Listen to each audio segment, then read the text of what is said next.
dégg naa président dafa jàpp élection yi ñu war a dem élection le 25 février RC yi ñëw ne ko dem élection ak waa Pastef risque la mu jël baatu risque bi lànk ne du ko liir naan crise la mais defenteeg yéen nag prix lay laaj waaw moo yey ragal gone Pastef yi au lieu mu ne risque la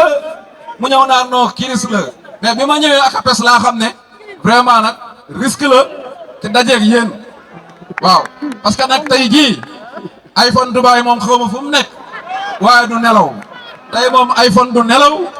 gars yi ci des yëpp duñ nelaw démb nag waxoon naa leen suñu dajee ak APES ba noppi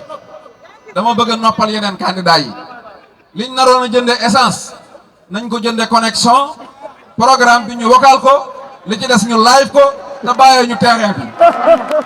waaw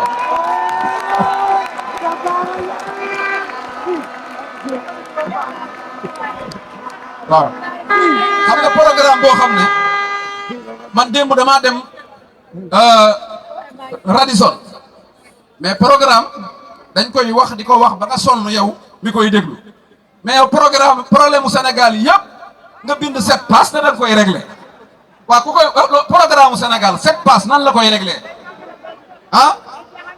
waay nañ vocal programme bi te bàyyee ñu terrain bi li may jeexale mooy suñu yaay yi ak suñu papa yi ak ñi ci kaw gi ñu ngi dégg rek ñu naan jomaay su suuru élection yaa boo demee ci bureau de vote bi borom sikkim bi rek borom sikkim bi borom sikkim bi borom sikkim bi borom sikkim bi borom sikkim bi waaw léegi nag bii laay mujje tonton Grâce nee na dañ ñoo tooñ mooy tey candidat yëpp